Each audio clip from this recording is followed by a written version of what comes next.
በአንድ ሌሊት አንድን ሀገር ያጠፋው የአንድ ሰው ንግግር ዛሬ እንመለከታለን።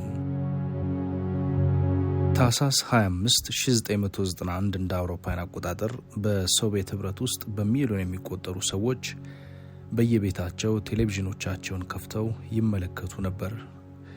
ፖለቲካን የተመለከቱ ንግግሮችንም ይጠባበቁ ነበር። ወይም ሌላ መሰል ማስታወቂያን ነው ይጠብቁ የነበሩት። ነገር ግን የሆነው ያልጠበቁት የሀገራቸውን ፍጻሜ የሚያረዳ ነገር ነበር። በዚያ ምሽት ጦርነት ሳይደረግ፣ ድምጽ ሳይሰጥ፣ አንድም ጥይት ሳይተኮስ በሰው ልጅ ታሪክ ውስጥ ካሉት ሀያላን ሀገሮች አንዷ ንግግር ከተደረገ በኋላ መክሰሟ ተነገረ። የሶቪየት ህብረት ተራ ሀገር አልነበረም። እጅግ በጣም ከፍተኛ ኃይል ያለው ሀገር ነበር። በምድር ላይ ትልቁን የመሬት ክፍል ተቆጣጥሮ የቆየ ግዛትም ነበረ። የኒውክሌር ጦር መሳሪያዎች፣ ዓለም አቀፍ አጋሮችና ከእስያ እስከ አፍሪካ የሚደረጉ አብዮቶችን የቀረጸ ርዕዮተ ዓለምም ያዘጋጀ ሀገር ነበር። ለ70 ዓመታት ያህልም የዩኤስኤስአር የዓለም የኃይል ሚዛን ግማሽ ሆኖ ቆሞ እንደነበርም በታሪክ የምናስታውሰው ነው። ሆኖም ግን በዚህ የክረምት ምሽት በሞስኮ በጸጥታ እየፈረሰ እንደነበር ያወቀ ሰው ጥቂት ነበር። አንድ ሰው። በቴሌቪዥን ስክሪኑ ላይ የታየው ሰው ሚካኤል ጎርባቾቭ ነበር። እሱ አልጮህም፣ ድራማዊም አልነበረም። ግን ድካምና የመሰልቸት ስሜት ይታይበት ነበር። ከኋላው ቀይ የሶቪየት ባንዲራ፣ መዶሻውና ማጭዱ አሁንም ግድግዳው ላይ ተንጠልጥለው ቆመው ይታዩ ነበር። ይህ በታሪክ ውስጥ የመጨረሻው ጊዜ መሆኑም ጭምር ነበረ። ጎርባቾቭ በዝግታ መናገር ጀመረ።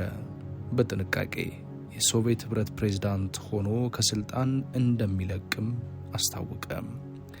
እሱ የያዘው ቢሮ ከእንግዲህ እንደማይኖርም አስረግጦ ለሚከታተለው ህዝብ ሁሉ ተናገረ። ከዚያም በጥንቃቄ በተመረጡ ቃላት ብዙዎች የሚፈሩትን ነገር ግን ጥቂቶች የሚያምኑትን አረጋገጠ።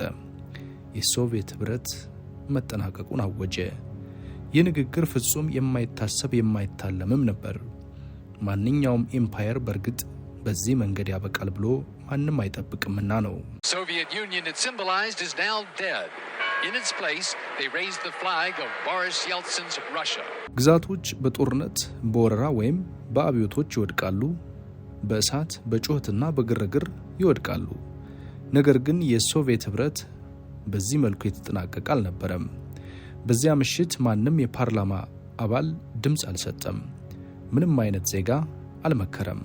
በመላ ህብረቱ ምንም አይነት ህዝበ ውሳኔም አልተከናወነም። አንድ ሰው ግን ተናገረ። የሀገሩ ህልውናንም ማብቃቱን አረጋገጠ። ውጤቶቹ ወዲያውኑ ነበር መታየት የጀመሩት። 15 ሪፐብሊኮች በአንድ ጀንበር ወደ ነጻ ሀገርነት ተሸጋገሩ። ሩሲያ፣ ዩክሬን፣ ጆርጂያ፣ ካዛኪስታን፣ ሌሎችም ሁሉም በድንገት የተለያዩ ግዛቶች ሆኑ። በሚሊዮን የሚቆጠሩ ሰዎች እንደ ሶቪየት ያሉ ዜጎች እንቅልፍ ሊወስዳቸው አልቻለም። በትውልድ ሀገራቸው እንደ ባዕድ ተነሱ። ፓስፖርቶች ተለወጡ፣ ባንዲራዎችም ተቀየሩ። የወደፊት ሁኔታ እርግጥ እንዲህ ይሆናል ብሎ የገመተም አልነበረም። በኋላ በዚያው ምሽት የማይረሳ ክስተት እንደነበረም በታሪክ ተመዝግቧል። ከክሬምሊን ሲወርድ ታየ። በዝግታና እንዲሁም በሚያሳዝን የጸጥታ ድባብ ለብዙ 10 ዓመታት በሞስኮ ላይ ተውለብልቧል። በጦርነት፣ በድል፣ በፍርሃትና በኩራት ወቅት። ከዚያ ግን ጠፋ፣ ከሰመ። በሱ ምትክ የሩሲያ ባለ 3 ቀለም ሰንደቅ ዓላማ ተተካ። ጭብጨባ የለም፣ ህዝብ የለም። ታሪክ ዝም ብሎ ንጹህ ጉዞውን እየቀጠለ ነው። የሶቪየት ህብረት ለዓመታት በኢኮኖሚ ትግል፣ በፖለቲካ ማሻሻያና በውስጥ ውጥረቶች ተዳክሞ እንደነበረ ይነገራል። ነገር ግን ድክመት ብቻውን ሀገርን ያጠፋል እንዴ ብሎ መጠየቅን ወደ ህሊናው ያመጣል። መጨረሻው ተቀባይነት ሆነ። ንግግሩ ውድቀትን አላመጣም። ይህንንም ስራ አረጋግጦታል። እና አንዴ ከተረጋገጠ በኋላ ምንም አይነት ተመላሽም አልነበረም። ታሪክ አንዳንድ ጊዜ ፈቃድ ይጠብቃል። በዚያ ምሽት ፈቃድ ተሰጠው። ለተራ የኔቢጤ ሰዎች ውድቀቱ ፍልስፍናዊ አልነበረም። Society has been granted its freedom, has been politically and spiritually unchained, and that's our biggest achievement. The world too benefited when Gorbachev appeared on the scene. ስራዎች ጠፉ፣ የገንዘብ ቁጠፋ ተመናመነ፣ ድህነትም በዛ።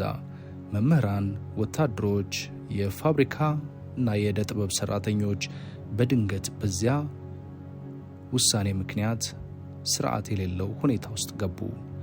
ንግግሩ ጸጥ ያለ ነበር፣ ግን ውጤቱ እንደዚህ አይደለም።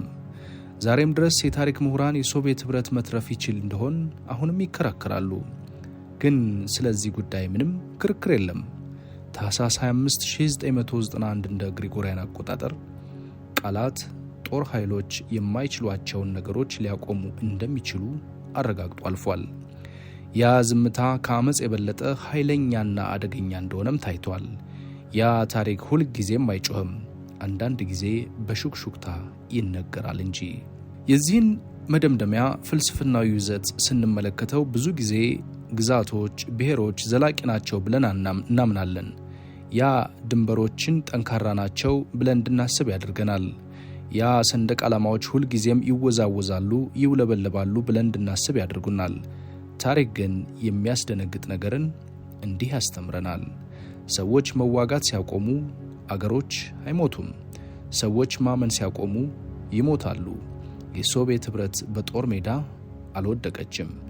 በቢሮ ውስጥ ለስላሳ ብርሃን ስር ደክሞ የነበረ ሰው በካሜራ ውስጥ በጥንቃቄ ባደረገው ንግግር ተጠናቀቀች እንጂ። ንግግሩን ሲጨርስ ጎርባቾቭ በአንድ ወቅት ዓለምን ያናወጠች ሀገር በቀላሉ መኖርን አቆመች። አንዳንድ ጊዜ በታሪክ ውስጥ እጅግ ኃይለኛው የጦር መሳሪያ ቦምብ አይደለም፣ ጦር አይደለም፣ ነገር ግን ንግግር ነው የሚባለውም ለዚህ ነው። ግን ንግግሩ ሁሉም ነገር ቀድሞውኑ እየፈረሰ ባለበት በትክክለኛው ጊዜ ብቻ የሚቀርብ ሲሆን ነው። It's the former Soviet Union that is now in trouble. Gorbachev acknowledged that he has left the country in a dangerous state. The old system has crumbled before the new one has begun to work, and the crisis in society has become greater.